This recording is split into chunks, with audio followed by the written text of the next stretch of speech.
తెలంగాణ తెచ్చుకున్నది నీళ్లు నిధులు నియామకాల కోసమని జాగృతి ఉపాధ్యక్షురాలు మంచాల వరలక్ష్మి అన్నారు. కానీ కాంగ్రెస్ ప్రభుత్వం వచ్చాక ఉద్యోగాల్లో పారదర్శక పాటించడం లేదని విమర్శించారు. 3 గంటలు రాసిన పరీక్షను 3 నిమిషాల్లో మూల్యాంకనం చేయడమేంటని ప్రశ్నించారు.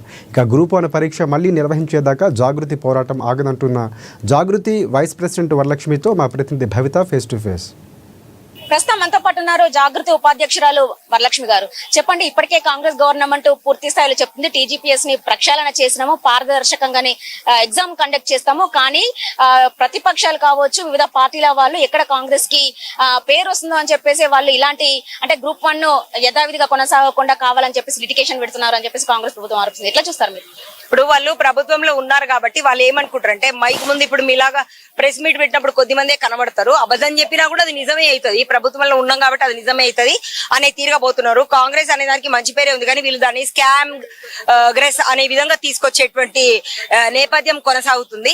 ఎక్కడ న్యాయం జరిగింది వాళ్ళకు? గ్రూప్ 1 పరీక్షలు రాసిన వాళ్ళకు సంబంధించి ఇప్పుడే ఒక ఎగ్జామ్ రాసినటువంటి ఒక వ్యక్తి, ఒక విద్యార్థి మనతోటి ఇప్పుడు పంచుకున్నటువంటి విషయాలు ఏంటంటే, వాళ్ళ సెంటర్ లో రాసిన వాళ్ళకు ఒక్కరికి కూడా ఉద్యోగాలు రాలేదంట. అంటే ఇన్ని సెంటర్లలో ఎగ్జామ్ రాసినటువంటి ఈ విద్యార్థులకు ఒకే ఒక సెంటర్ లో రాసిన వాళ్ళకు మాత్రమే ఒక 8-9 మందికి మాత్రమే ఉద్యోగాలు వచ్చినాయంటే అది ఎట్లా పాసిబుల్ అవుతుంది? ఇప్పుడు ఇవాల్యుయేషన్ సెంటర్స్, ఇన్విజిలేషన్ జరిగే విధానము, సెంటర్ ఇచ్చేటువంటి విధానం ఇవైతే ఏమన్నా చాలా క్రిస్టల్ క్లియర్ గా ఉండాలి, పారదర్శకంగా ఉండాలి. అదే విధంగా ఇప్పుడు వాళ్ళు స్టూడెంట్స్ డిమాండ్ చేస్తున్నారు, మేము రాసిన పేపర్లు మాకు బయట పెట్టండి అని. అది పెట్టడానికి ఎందుకు వెనకంజ వేస్తున్నారు? ఇప్పుడు మీరే కనుక చాలా పారదర్శకంగా ఇలాంటి ఉద్యోగాలు మీరు ఇచ్చినట్టయితే ఇంతమంది విద్యార్థులు, విద్యార్థి సంఘాలు ఎందుకు మొరబెట్టుకుంటున్నాయి? ఇంతమంది తల్లిదండ్రులు ఊర్లలో ఎందుకు ఏడుస్తున్నారు? ఆ ఉసురు ఊరికే పోతుందా మీకు? మీరు ఏమంటారు, సీఎం గా ఉన్నారు, మీరు ఇంతమంది ఏడుపు ఉసురు మీరు తగిలించుకుంటే ఎంతకాలం మీరు కొనసాగుతారు? మామూలుగానే కాంగ్రెస్ లో 2 ఏళ్ళు 1.5 ఏడాదో సీఎం గా ఉండేటోళ్ళు కంటిన్యూ ఉంటారు అంటారు. నువ్వు ఇన్ని గనం పాపాలు నువ్వు మూట కట్టుకుంటావు, ఎన్నేళ్ళు ఉంటావు నువ్వు? అర్థమైతలేదు. ఇంతమంది తల్లిదండ్రుల ఉసుర్లు పోసుకుంటున్నావు, అంతమంది పిల్లల ప్రాణాలు పోయేటువంటి విధంగా ఉన్నది, ఎంతమంది కుటుంబాలు అన్యాయం అయిపోతున్నాయి ఈ రోజు.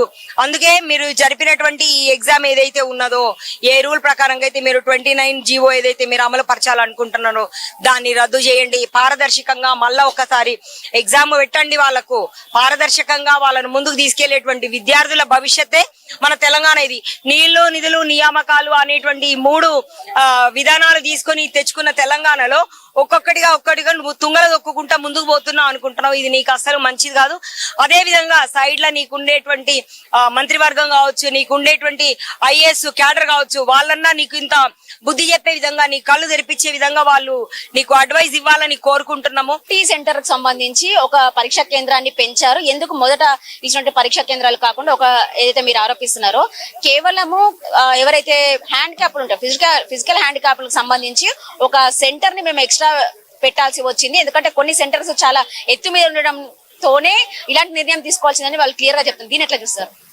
వాళ్ళు చెప్పుడోటి చేసుడోటి ఉన్నది. చెప్పే విధానం ఒకటి ఉంటే వాళ్ళకు అనుకూలంగా ఉండేటువంటి సెంటర్లను సమకూర్చుకోవడం జరిగింది. వాళ్ళకు అనుకూలంగా ఉండే విధంగా కరెక్షన్ ప్రాసెస్ చేయడం అనేటువంటి జరిగింది. ఇప్పుడే ఇంకొక విద్యార్థి ఎగ్జామ్ రాసినటువంటి TGPS ఎగ్జామ్ రాసి దాంట్లో ఉత్తీర్ణం కాకుండా ఇవాళ మాతోటి మాటలు పంచుకున్నటువంటి ఒక సోదరుడు కూడా మాట్లాడిండు. ఇది తెలంగాణ తెచ్చుకుందే నీళ్లు నిధులు నియామకాల కోసం, కానీ నియామకాలను కూడా అమ్ముకుంటుంది రేవంత్ రెడ్డి ప్రభుత్వం అని చెప్పేసి జాగృతి నాయకులు ఆరోపిస్తున్నట్టు నేపథ్యం కనబడుతుంది. ఖచ్చితంగా గ్రూప్ 1 వెంటనే రద్దు చేసి మళ్ళొకసారి పరీక్ష నిర్వహించే వరకు కూడా వాళ్ళ యొక్క పోరాటం ఆగదు అని చెప్పేసి కూడా వాళ్ళు చెప్తున్న నేపథ్యం కనబడుతుంది. కెమెరా పర్సన్ రాజుతో భవిత, ANI న్యూస్, హైదరాబాద్.